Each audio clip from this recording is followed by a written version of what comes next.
क्या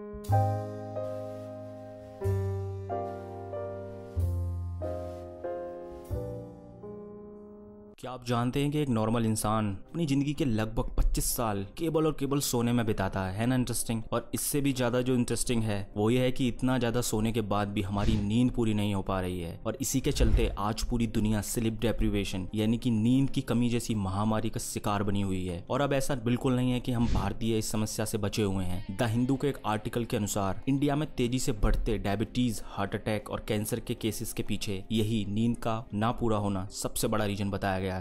देखो, एक अच्छी और गहरी नींद हमारे शरीर के लिए बहुत जरूरी होती है, और खास करके अगर आप स्टूडेंट हैं तब तो और भी ज्यादा। अकॉर्डिंग टू साइंटिफिक स्टडी, किसी भी चीज को लर्न या सीखने से पहले एक अच्छी नींद बहुत जरूरी होती है ताकि ब्रेन इंफॉर्मेशन को ठीक से ऑब्जर्व कर सके, और सीखने के बाद भी एक अच्छी नींद जरूरी होती है ताकि उस सीखी हुई चीज को ब्रेन ठीक से लॉन्ग टर्म मेमोरी में कंसोलिडेट कर सके। इसलिए हिस्ट्री के बहुत सारे जीनियसेस हर 4 से 6 घंटे काम करने के बाद एक पावर नैप लिया करते थे। आज की सोसाइटी में नींद की कमी या नींद का ना आना बहुत कॉमन सी प्रॉब्लम बन गया है, और हैरान करने वाली बात यह है कि लोग इसके बारे में कुछ कर नहीं रहे हैं। देखो, आप कितना भी देर सो लो, इससे कोई फर्क नहीं पड़ने वाला, क्योंकि नींद एक ऐसी चीज है जहां क्वांटिटी से ज्यादा क्वालिटी मैटर करती है। यहाँ आप कितने घंटे सोते हैं इससे ज्यादा ये मायने रखता है कि आप कितना गहरा सोते हैं। आज की हमारी मॉडर्न साइंस ये बोलती है कि औसतन रोजाना एक एवरेज इंसान को 7 से 8 घंटे सोना चाहिए। अब प्रॉब्लम यह है कि हम 7 से 8 घंटे रोजाना सो तो रहे हैं, लेकिन इतना सोने के बाद भी हमारे शरीर और दिमाग को वो आराम नहीं मिल पाता है जिसकी हमारे शरीर और दिमाग को जरूरत होती है। और वहीं इतिहास में ऐसे भी लोग हुए हैं, जीनियसेस, जिन्होंने बड़े बड़े आविष्कार किए, और वो लोग केवल 3 से 4 घंटे ही सोते थे, और इतना कम सोने के बाद भी वो इतने इंटेलिजेंट थे। और वहीं अगर हम बस एक दिन 3 से 4 घंटे सो लें तो इंटेलिजेंट तो छोड़ो, हमारा दिमाग ठीक से काम कर ले वही बहुत बड़ी बात होगी। तो ऐसा क्या है कि एक इंसान तो 7 से 8 घंटे सोने के बाद भी अपने शरीर और दिमाग की हेल्थ को मेंटेन नहीं कर पाता, और दूसरी ओर एक इंसान का शरीर और दिमाग 3 से 4 घंटे सोने के बाद भी स्वस्थ रहता है? तो इसका आंसर है डीप स्लीप। इसीलिए मैं आपको इस वीडियो में डीप स्लीप से रिलेटेड कुछ ऐसे फैक्ट बताऊंगा जिसकी हेल्प से आप अपनी नींद की क्वालिटी को रॉकेट की तरह बूस्ट कर दोगे, जैसे कि योग निद्रा। लेकिन उससे पहले ये जानते हैं कि डीप स्लीप आखिर हमारे दिमाग की हेल्थ के लिए इतनी जरूरी क्यों है। So let's get started. आप ये सब तो जानते ही होंगे कि जब हमारी नींद बहुत गहरी होती है तब हमारा दिमाग बहुत ही पावरफुल हार्मोन्स रिलीज करता है, जैसे कि growth hormone, DHEA etcetera etcetera. लेकिन जो बात आपको जाननी चाहिए और जो कि बहुत जरूरी भी है वो ये है कि अकॉर्डिंग टू साइंटिफिक स्टडी, एक एवरेज इंसान के दिमाग में रोजाना लगभग 60,000 से 80,000 विचार आते हैं। और ये विचार या थॉट्स जो हम सोचते हैं, इन थॉट्स के सोचने से इन थॉट्स का हमारे दिमाग में एक बाई प्रोडक्ट बनता है। थोड़ा और सिंप्लीफाई करके बताता हूँ। जैसे जब हम बाइक चलाते हैं तो बाइक के चलाने से जो धुआं निकलता है वो उसका बाई प्रोडक्ट होता है, यानी कि वेस्ट। सो ऐसे ही ये जो विचार हमारे दिमाग में आते हैं वो अपना एक वेस्ट दिमाग में छोड़ते रहते हैं, और इस वेस्ट में बीटा एमिलॉइड नाम का एक प्रोटीन, या यूं कहिए कि बीटा एमिलॉइड नाम का एक जहर भी हमारे ब्रेन में इकट्ठा होता रहता है। और जब हम बहुत गहरी नींद में होते हैं तब हमारे ब्रेन का ग्लिम्फेटिक सिस्टम हमारे ब्रेन सेल्स को 60% तक सिकोड़ देता है, और फिर सेरेब्रोस्पाइनल फ्लूइड की मदद से ब्रेन बीटा एमिलॉइड और बाकी के वेस्ट को हमारे दिमाग से रिमूव करता है। और ये सफाई का कार्यक्रम सबसे ज्यादा इफेक्टिव गहरी नींद के दौरान होता है। सो इसलिए हमारे ब्रेन की अच्छी हेल्थ के लिए बीटा एमिलॉइड का हमारे ब्रेन से निकलना बहुत बहुत जरूरी होता है। और बेकार नींद का सीधा असर हमारे दिमाग की कॉन्सेंट्रेशन पावर और लर्निंग एबिलिटी पर भी पड़ता है, क्योंकि बेकार नींद के चलते हमारा दिमाग इंफॉर्मेशन को ठीक से प्रोसेस नहीं कर पाता। देखो, आप दिन भर जो भी देखते हो, सुनते हो या सोचते हो वो दिमाग के एक हिस्से हिप्पोकैम्पस में शॉर्ट टर्म मेमोरी के रूप में सेव होता रहता है। और जब रात में आप सोते हैं तब REM यानी कि रैपिड आई मूवमेंट स्लीप के दौरान जब दिमाग शॉर्ट टर्म मेमोरी को लॉन्ग टर्म मेमोरी में बदलता है, तो इस प्रोसेस के दौरान जो भी आपने दिन भर में किया होता है उसे दिमाग दोबारा से रिपीट करता है ताकि उस शॉर्ट टर्म मेमोरी को लॉन्ग टर्म मेमोरी में बदला जा सके। इसे ऐसे समझते हैं, देखो, हमारे दिमाग का हिप्पोकैम्पस एक कंटेनर के जैसे काम करता है। दिन भर जो भी इंफॉर्मेशन हम अपने सेंसेस के थ्रू लेते हैं वो हिप्पोकैम्पस में जाके सेव होती रहती है, और रात में सोने के दौरान इस इंफॉर्मेशन को दिमाग अलग अलग गोदामों यानी कि ब्रेन के अलग अलग हिस्सों में as a long term memory save करता है। सो दिन भर में आप जितनी ज्यादा इंफॉर्मेशन कंज्यूम करोगे, रात में दिमाग उतना ही ज्यादा समय लगाएगा उस इंफॉर्मेशन को प्रोसेस करने में। सो इसी तरह दिन भर आप जितनी कम इंफॉर्मेशन कंज्यूम करोगे उतना ही कम समय लेगा दिमाग उस इंफॉर्मेशन को प्रोसेस करने में। सो अगर आप कम इंफॉर्मेशन कंज्यूम करोगे तो इससे ये होगा कि आपका दिमाग इस पूरे प्रोसेस से जल्दी से फ्री होकर ड्रीमलेस स्टेट यानी कि गहरी नींद में चला जाएगा बाकी के और इंपॉर्टेंट काम करने के लिए। इसीलिए यौगिक कल्चर में कहा जाता है कि कम देखो, कम सुनो और कम सोचो। ऐसा करने से आपके सपने बहुत कम और नींद बहुत ज्यादा गहरी हो जाएगी। अब आप खुद सोचो कि अगर आप 1 घंटे क्राइम पेट्रोल नाम का कचरा अपने दिमाग में डालते हो तो वो 1 घंटे का एपिसोड आपके दिमाग के हिप्पोकैम्पस में जाकर स्टोर हो जाएगा और रात में आपके सोने के बाद आपका दिमाग उस बेकार इंफॉर्मेशन को प्रोसेस करने के लिए अपना टाइम और एनर्जी दोनों वेस्ट करेगा। सो ये जो एक्स्ट्रा बेकार की इंफॉर्मेशन जो हम कंज्यूम करते हैं ये भी एक बहुत बड़ा रीजन है जिसकी वजह से हम गहरी नींद नहीं सो पाते हैं। सो इसलिए कम सोचना, कम बोलना और कम देखने से ऐसा नहीं है कि केवल आपका कॉन्सेंट्रेशन ही बढ़ेगा, बल्कि ये सभी चीजें आपको अच्छे से सोने में भी आपकी हेल्प करेंगी। इनके अलावा ऐसे और भी काफी सारे रीजंस हैं जिनकी वजह से आज हम अच्छे से गहरी नींद में नहीं सो पाते हैं और जिनकी लिस्ट काफी लंबी हो सकती है। इसलिए अब मैं आपको ये बताऊंगा कि आप कैसे अपनी स्लीप क्वालिटी को इंप्रूव और अपने स्लीप कोटा को कम कर सकते हैं। फर्स्ट है इलेक्ट्रोमैग्नेटिक रेडिएशन। क्या आप जानते हैं कि हमारे ये मोबाइल टावर्स और मोबाइल फोन से निकलने वाला रेडिएशन किस तरह से हमारी हेल्थ को इफेक्ट करता है? अगर आप किसी भी मोबाइल फोन का यूजर मैनुअल पढ़ोगे तो आपको उसमें साफ साफ ये लिखा मिलेगा कि रेडिएशन से बचने के लिए हमेशा फोन को अपने शरीर से दूर रखें। फॉर एग्जाम्पल आईफोन में ये दूरी 15 mm, मोटरोला के फोन्स में ये डिस्टेंस लगभग 1 इंच दी गई है। इसी तरह अलग अलग कंपनीज ने अपने अपने फोन्स के लिए अलग अलग डिस्टेंसेस सेट किए हुए हैं। अगर आप आईफोन में *#07# डायल करोगे तो आपको कुछ इस टाइप के ऑप्शंस मिलेंगे। इनमें सबसे नीचे दिया गया है RF एक्सपोजर, जिसमें लिखा हुआ है कि RF एक्सपोजर को कम करने के लिए कॉल्स पर ईयरफोन्स या लाउड स्पीकर का यूज करें।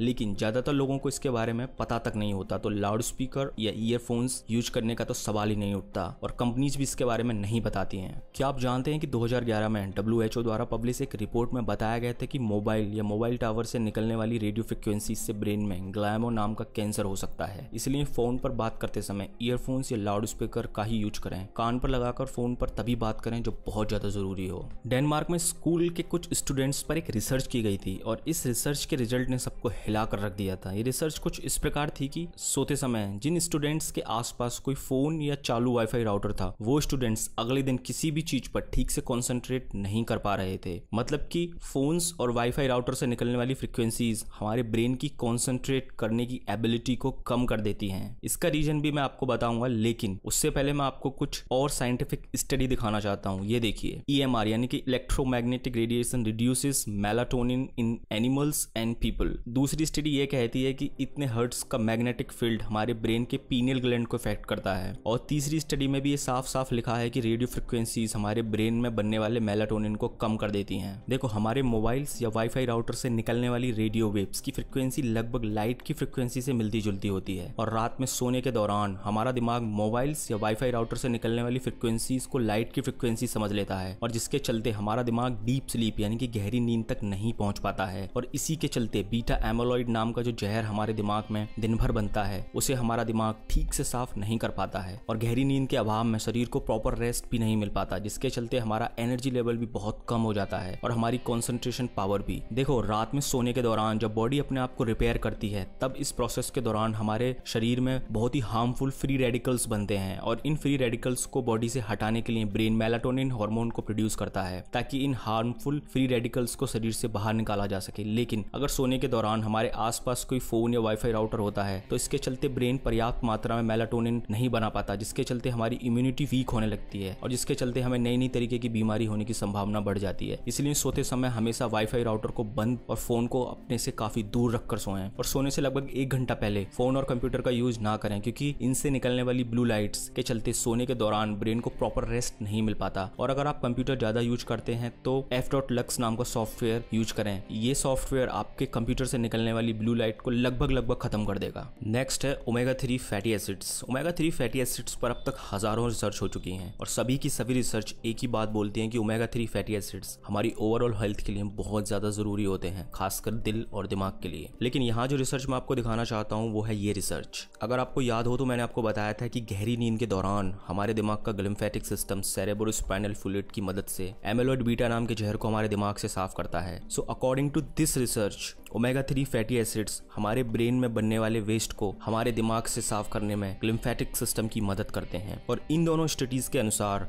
ओमेगा 3 फैटी एसिड्स हमें गहरा और लंबा सोने में हमारी मदद करते हैं। इसलिए हमें ओमेगा 3 फैटी एसिड्स में रिच फूड जैसे कि फिश ऑयल, और जो लोग वेज हैं उन लोगों के लिए अखरोट, चिया सीड या अलसी को डेली बेसिस पर कंज्यूम करना ही चाहिए, और खास करके वो लोग जो नाइट शिफ्ट करते हैं। थर्ड है स्लीप पोजिशंस। क्या आप जानते हैं कि ये जो हमारे सोने का स्टाइल होता है, यानी कि हमारे सोने का जो तरीका होता है, इसका सीधा असर हमारे दिल, दिमाग, इनफैक्ट हमारे शरीर की पूरी ओवरऑल हेल्थ पर पड़ता है। स्टोनी ब्रुक यूनिवर्सिटी की रिसर्च के अनुसार लैटरल स्लीप पोजिशंस यानी कि सीधे या उल्टे हाथ की तरफ सोने से हमारे दिमाग का वेस्ट रिमूवल सिस्टम यानी कि लिम्फेटिक सिस्टम, जिसकी हेल्प से दिमाग अपने अंदर बने हुए वेस्ट को रिमूव करता है, वो सिस्टम बहुत तेजी से दिमाग में बने हुए वेस्ट को रिमूव करता है। लेफ्ट और राइट साइड में से भी लेफ्ट साइड में सोने के और भी ज्यादा फायदे हैं, जैसे कि लेफ्ट साइड में सोने से स्टमक में बनने वाला एसिड जो डाइजेशन में हमारी हेल्प करता है, उसका प्रॉपर बैलेंस सोने के दौरान बना रहता है। लेफ्ट साइड में सोने से न केवल ब्रेन का लिम्फेटिक सिस्टम बल्कि बॉडी का लिम्फिक सिस्टम, जिसकी मदद से बॉडी जहरीले टॉक्सिन्स को शरीर से बाहर निकालती है, वो सिस्टम बहुत फास्ट और अच्छे तरीके से काम करता है। सो ये तो ही साइंटिफिक बातें हैं। नाउ मैं आपको बताता हूँ कि हमारे शास्त्र सोने के बारे में क्या कहते हैं। महाभारत के इस श्लोक के अनुसार विद्वान लोगों को कभी भी अपना सर उत्तर या पश्चिम दिशा में करके नहीं सोना चाहिए। अब क्यों नहीं सोना चाहिए, अभी तक साइंस के पास इसका कोई जवाब नहीं है, लेकिन अगर कुछ विद्वानों की माने तो हमारी पृथ्वी के नॉर्थ पोल और साउथ पोल की तरह ही हमारे शरीर में भी नॉर्थ पोल और साउथ पोल होते हैं, और जब एक इंसान नॉर्थ की तरफ अपना सर करके सोता है तो हमारी पृथ्वी के नॉर्थ पोल और हमारे शरीर के नॉर्थ पोल एक दिशा में होने के चलते हमारी बॉडी और अर्थ के बीच लॉ ऑफ रिपल्शन यानी कि प्रतिकर्षण का नियम काम करने लगता है, और इस प्रतिकर्षण से पैदा हुई फोर्स हमारी बॉडी पर एक प्रकार का प्रेशर बनाने लगती है, और इस प्रेशर के चलते हमारे ब्लड का प्रेशर भी बढ़ जाता है, और इस बढ़े हुए ब्लड प्रेशर के चलते हमें ठीक से नींद नहीं आ पाती और हमारे शरीर में बहुत सारी बीमारियों के होने का खतरा बढ़ जाता है। और वहीं अगर हम साउथ की तरफ सर करके सोते हैं तो लॉ ऑफ अट्रैक्शन यानी कि आकर्षण के नियम के चलते हमारी बॉडी में थोड़ा खिंचाव आ जाता है, और इस खिंचाव का सीधा असर हमारी नींद की क्वालिटी पर पड़ता है। इसलिए साउथ में सर करके सोने से हमारी नींद की क्वालिटी बहुत ज्यादा बढ़ जाती है। अब पश्चिम की तरफ हमें सर करके क्यों नहीं सोना चाहिए, इसके पीछे भी एक बहुत बड़ा लॉजिक है। वास्तु शास्त्र के अनुसार हमें हमेशा अपना सर ईस्ट यानी कि पूरब की तरफ करके सोना चाहिए, क्योंकि जब हम पूरब की तरफ सर करके सोते हैं तब सूरज की एनर्जी हमारे सर की तरफ से हमारी बॉडी में एंटर करती है और पैरों की तरफ से बाहर निकलती है, और इसके चलते हमारा सर ठंडा और हमारे पैर गर्म रहने लगते हैं। और ठंडे सर का मतलब है बेटर कंसंट्रेशन, शांत दिमाग, जीरो एंजाइटी, जीरो डिप्रेशन। इसलिए वास्तुशास्त्र में कहा गया है कि स्टूडेंट्स, स्कॉलर्स, योगी यानी कि वो लोग जो मेंटल वर्क करते हैं, ऐसे लोगों को ईस्ट में सर करके सोना चाहिए। सो अभी तक जो भी बातें मैंने आपको बताई वो सभी बातें आपकी अच्छी और एक डीप स्लीप लेने में आपकी हेल्प करेंगी, लेकिन अभी जो टेक्निक, जो मेथड मैं आपको बताने जा रहा हूँ, ये अगर आपने अपनी लाइफ में ठीक से इम्प्लीमेंट कर लिया तो आपकी नींद नहीं, आपके लिए ध्यान और वरदान बन जाएगी। देखो, सोने से पहले आपका दिमाग किस स्टेट में है ये बात ये तय करती है कि आपकी नींद कैसी होगी, और आपकी नींद ये तय करती है कि आपका अगला दिन कैसा होगा, और आपका दिन ये तय करता है कि आपकी लाइफ कैसी होगी। और जो भी लास्ट विचार और आखिरी चीज हम सोने से पहले करते हैं वो ही एक चीज हमारी नींद का केंद्र होती है, यानी कि पूरी रात हमारा दिमाग उस एक सिंगल चीज के आसपास घूमता रहता है। और अकॉर्डिंग टू साइंटिफिक स्टडी आज पूरी दुनिया के ज्यादातर लोग बीटा स्टेट यानी कि जिस स्टेट में हमें सबसे ज्यादा थॉट्स आते हैं उसी स्टेट में सोने चले जाते हैं, यानी कि हम अपने दिमाग को न्यूट्रल किए बिना ही सोने चले जाते हैं, और इसके चलते रात भर हमारे दिमाग को प्रॉपर रेस्ट नहीं मिल पाता। तो अब इससे बचने के लिए आपको करना क्या है, तो देखो, सोने से लगभग 15 मिनट पहले अपने बेड पर ही मेडिटेशन पोस्चर में बैठ जाएं और अपने गले पर ध्यान लगाएं, यानी कि गले की इस जगह पर ध्यान लगाएं, क्योंकि यही वो जगह होती है जहां पर वर्ड्स बनते हैं,